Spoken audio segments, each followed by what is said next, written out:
ಮಾನ್ಯ ಸಭಾಧ್ಯಕ್ಷರೇ, ನಮ್ಮ ಈ ಸದನದ ಸದಸ್ಯರಾಗಿದ್ದಂಥ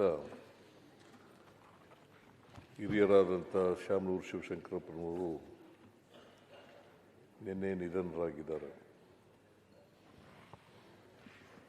ಅವರ ಆತ್ಮಕ್ಕೆ ಶಾಂತಿ ದೊರಕಲಿ ಅಂತೇಳಿ ಒಂದು ಸಂತಾಪ ಸೂಚಕ ನಿರ್ಣಯವನ್ನು ತಂದಿದ್ದೀರಿ. ಆ ನಿರ್ಣಯಕ್ಕೆ ನನ್ನ ಬೆಂಬಲವನ್ನು ವ್ಯಕ್ತ ಮಾಡಿ ಶಾಮನೂರು ಶಿವಶಂಕರಪ್ಪನವ್ರ ಬಗ್ಗೆ ಕೆಲವು ಮಾತುಗಳನ್ನು ಆಡಲಿಕ್ಕೆ ಬಯಸ್ತೇನೆ. ಶಾಮನೂರು ಶಿವಶಂಕರಪ್ಪನವರು ದೇಶದಲ್ಲಿಯೇ ಒಬ್ಬ ಹಿರಿಯ ಶಾಸಕ. 2023ರಲ್ಲಿ ಆಯ್ಕೆಯಾಗಿ ಇಲ್ಲಿವರೆಗೂ ಕೂಡ ನಮ್ಮ ಜೊತೆಯಲ್ಲಿದ್ದರು. ಜೊತೆಗೆ ನನ್ನ ಜೊತೆ ನನ್ನ ಮಂತ್ರಿಮಂಡಲದಲ್ಲಿ ಮಂತ್ರಿಯಾಗೂ ಕೂಡ ಕೆಲಸ ಮಾಡಿದರು. ಅವರು 2016ರಲ್ಲಿ ನಾನು ಮಂತ್ರಿಮಂಡಲ ರೀಸಫಲ್ ಮಾಡಿದಾಗ ಆಗ ಅವರು ನನ್ನ ಮಗನಿಗೆ ಮಾಡಿ ಅಂತೇಳಿ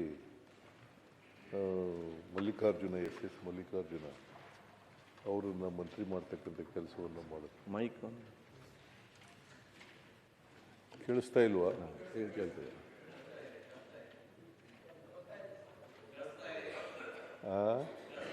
ಕೇಳಿಸ್ತಾ ಇದೆ.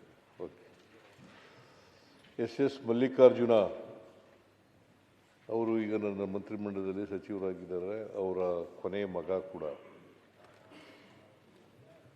ಅವರನ್ನು ಮಂತ್ರಿ ಮಾಡಿ ಅಂತೇಳಿ ಇವರು ರಾಜೀನಾಮೆ ಕೊಟ್ಟರು. ಭಾಳ ದೀರ್ಘಕಾಲ ಅಖಿಲ ಭಾರತ ವೀರಶೈವ ಮಹಾಸಭಾದ ಅಧ್ಯಕ್ಷರಾಗಿದ್ದರು. ಈ ಗಳಿಗೆವರೆಗೂ ಕೂಡ ಆಗಿದ್ದರು. ಅವರು 69ರಲ್ಲಿ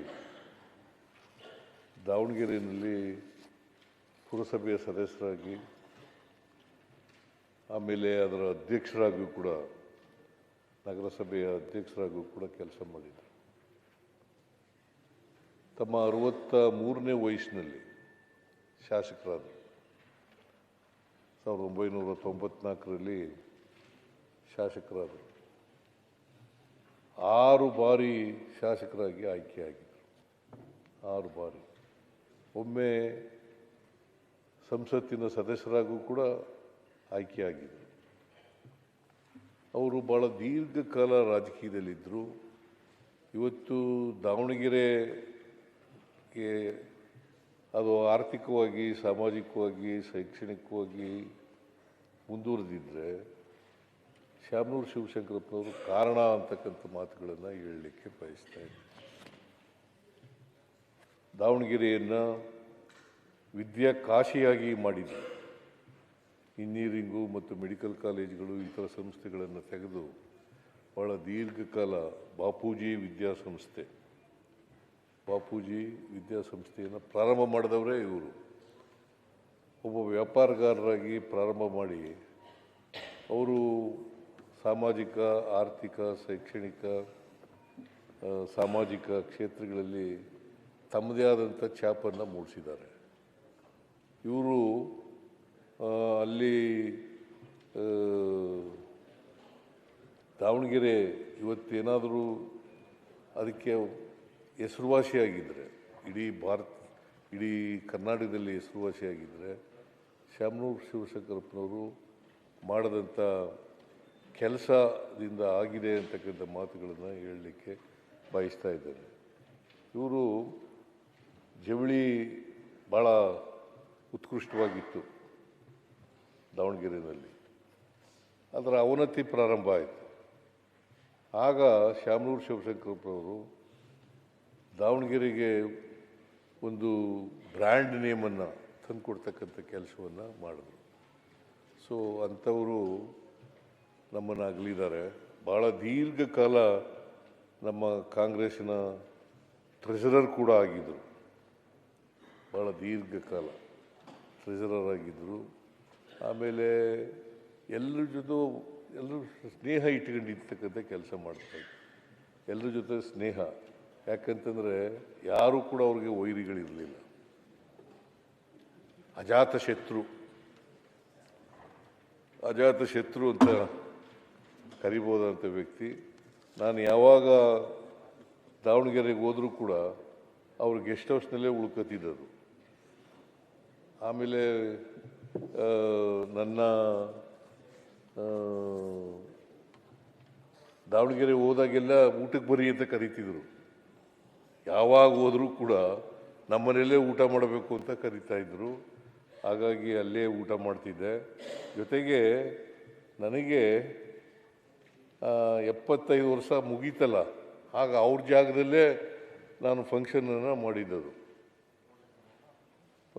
ಮಾಡಿದ್ದದು. ಸೊ ಹಾಗಾಗಿ ಅದೇ ಕೊನೆ ಊಟದಬ್ಬ ನಾನು ಆಚರಣೆ ಮಾಡ್ಕೊಂಡಿದ್ದದು, ಮತ್ತು ಅದೇ ಮೊದಲು ಎಲ್ಲಿವರೆಗೆ. ಯಾಕಂದರೆ ನನಗೆ ಊಟದ ತಾರೀಖೇ ಗೊತ್ತಿಲ್ಲ ಕರೆಕ್ಟಾಗಿ. ಮೇಷ್ಟ್ರು ಬರ್ಕೊಂಡಿರೋದು 5ನೇ ತರಗತಿಗೆ ನೇರವಾಗಿ ನಾನು ಅಡ್ಮಿಷನ್ಸ್ ಆಗುವಾಗ ರಾಜಪ್ಪ ಮೇಷ್ಟ್ರು ಬರ್ಕೊಂಡಂಥ ಡೇಟೇ ನನಗೆ ಊಟದ ತಾರೀಕು. ಅದರಿಂದ ನನಗೆ ಈ ಡೇಟ್ ಆಫ್ ಬರ್ತ್, ಯಾಕಂದರೆ ನಮ್ಮಮ್ಮ ನಮ್ಮಪ್ಪ ಎಲ್ಲರೂ ಕೂಡ ಹೆಬ್ಬೆಟ್ಟೊತ್ತವರು, ಅವಿದ್ಯಾವಂತರು. ಹಾಗಾಗಿ ಡೇಟ್ ಆಫ್ ಬರ್ತ್ ಬರ್ಕೊಂಡಿರಲಿಲ್ಲ. ಹಾಗಾಗಿ ಅವ್ರು ದಾವಣಗೆರೆಯಲ್ಲೇ ನಾನು ಆಯ್ಕೆ ಮಾಡಿದೆ. ಅವ್ರ ಜಾಗದಲ್ಲೇ 75ನೇ ವರ್ಷದ ಜನ್ಮದಿನವನ್ನು ಆಚರಣೆ ಮಾಡ್ಕೊಳ್ತಕ್ಕಂಥ ಕೆಲಸವನ್ನು ಮಾಡಿದ್ದೆ. ಸೊ ಒಂದೇನಪ್ಪ ಅಂತಂದರೆ, ಶಾಮನೂರು ಶಿವಶಂಕರಪ್ಪನವರು ಸಹಾಯ ಹಸ್ತ ಭಾಳ ಇತ್ತು. ಕೋವಿಡ್ ಸಂದರ್ಭದಲ್ಲಿ ನಮಗೆ ಆಕ್ಸಿಜನ್ ಸಿಗದೇ ಇದ್ದಾಗ ಸುಮಾರು 6 ಕೋಟಿ ರೂಪಾಯಿಗಳನ್ನು ಖರ್ಚು ಮಾಡಿ ಆಕ್ಸಿಜನನ್ನು ಉಚಿತವಾಗಿ ಹಂಚತಕ್ಕಂಥ ಕೆಲಸವನ್ನು ಮಾಡಿದರು. ಅಂತಹ ಒಬ್ಬ ಅಪರೂಪದ ರಾಜಕಾರಣಿ ನಮ್ಮನ್ನು ಅಗಲಿದ್ದಾರೆ. ಅವರ ಆತ್ಮಕ್ಕೆ ಚಿರಶಾಂತಿ ದೊರಕಲಿ ಅಂತಕ್ಕಂಥ ಮಾತುಗಳನ್ನು ಹೇಳಿ, ಅಪಾರವಾದಂಥ ಅವರ ಕುಟುಂಬ, ಯಾಕಂದರೆ ಒಂದು ದೊಡ್ಡ ಕುಟುಂಬ, 3 ಜನ ಗಂಡು ಮಕ್ಕಳು 4 ಜನ ಹೆಣ್ಮಕ್ಳು ಇದ್ದಂಥ ಒಂದು ದೊಡ್ಡ ಕುಟುಂಬ. ಅವ್ರನ್ನೆಲ್ಲ ಅಗಲಿದ್ದಾರೆ. ಭಾಳ ದೊಡ್ಡ ಸಾವಿರಾರು ಲಕ್ಷಾಂತರ ಅಭಿಮಾನಿಗಳನ್ನು ಅಗಲಿದ್ದಾರೆ. ಸೊ ಅಂಥವರು ನಮ್ಮನ್ನು ಇವತ್ತು ನಮ್ಮಿಂದ ದೂರ ಆಗಿದ್ದಾರೆ. ಮತ್ತು ಸಿಟ್ಟಿಂಗ್ ಮೆಂಬರು ನಿನ್ನೆ ನಾನು ಒಂದು 15 ದಿನಗಳ ಹಿಂದೆ ಕಾಣಿಸುತ್ತೆ ಆಸ್ಪತ್ರೆಗೆ ಹೋಗಿದ್ದೆ. ಅಷ್ಟೊತ್ತಿಗಾಗಲೇ ಅವರು ಮಾತಾಡೋ ಪರಿಸ್ಥಿತಿಯಲ್ಲಿ ಇರಲಿಲ್ಲ. ಅಲ್ಲಿ ಒಂದು ಅರ್ಧ ಗಂಟೆ ಇದ್ದು ನೋಡ್ಕೊಂಡು ಬಂದೆ. ಸೊ ಅಂಥವರು ನಮ್ಮನ್ನು ಅಗಲಿದ್ದಾರೆ. ಅವರ ಆತ್ಮಕ್ಕೆ ಚಿರಶಾಂತಿ ದೊರಕಲಿ. ಅವರ ಕುಟುಂಬ ವರ್ಗದವರಿಗೆ, ಅವರ ಅಭಿಮಾನಿಗಳಿಗೆ, ಅವರ ಸ್ನೇಹಿತರಿಗೆ, ಅವರ ಬಂಧು ಬಾಂಧವರಿಗೆ ಅವರ ಸಾವಿನ ದುಃಖವನ್ನು ಭರಿಸ್ತಕ್ಕಂಥ ಶಕ್ತಿ ಕೊಡಲಿ ಅಂತೇಳಿ ಪ್ರಾರ್ಥನೆ ಮಾಡ್ತೀನಿ. ಸೊ ನಾನು ಇವತ್ತು ಅರ್ಜನ್ ಆಗ್ತದೆ ಅಂತೇಳಿ ನಾನು ಭಾವಿಸ್ಕೊಂಡಿದ್ದೇನೆ. ಯಾಕಂದರೆ ಸಿಟ್ಟಿಂಗ್ ಮೆಂಬರ್ ಆಗಿರೋದ್ರಿಂದ ಇವತ್ತು ಅರ್ಜನ್ ಆಗ್ತದೆ ಅಂತ ಭಾವಿಸ್ಕೊಂಡಿದ್ದೇನೆ. ನಾನು ಇದಾದ ತಕ್ಷಣ ಸಂತಾಪ ಆದ ತಕ್ಷಣ ನಾನು ದಾವಣಗೆರೆಗೂ ಕೂಡ ಹೋಗ್ತಾ ಇದ್ದೀನಿ ಅಂಥೇಳಿ ನನಗೆ ಅವಕಾಶ ಕೊಟ್ಟಿದ್ದಕ್ಕೆ ನಿಮಗೆ ವಂದಿಸಿ ನನ್ನ ಮಾತುಗಳನ್ನು ಮುಗಿಸ್ತೇನೆ ಅಂತಕ್ಕಂಥ ಮಾತುಗಳು. ಪ್ರತಿಪಕ್ಷ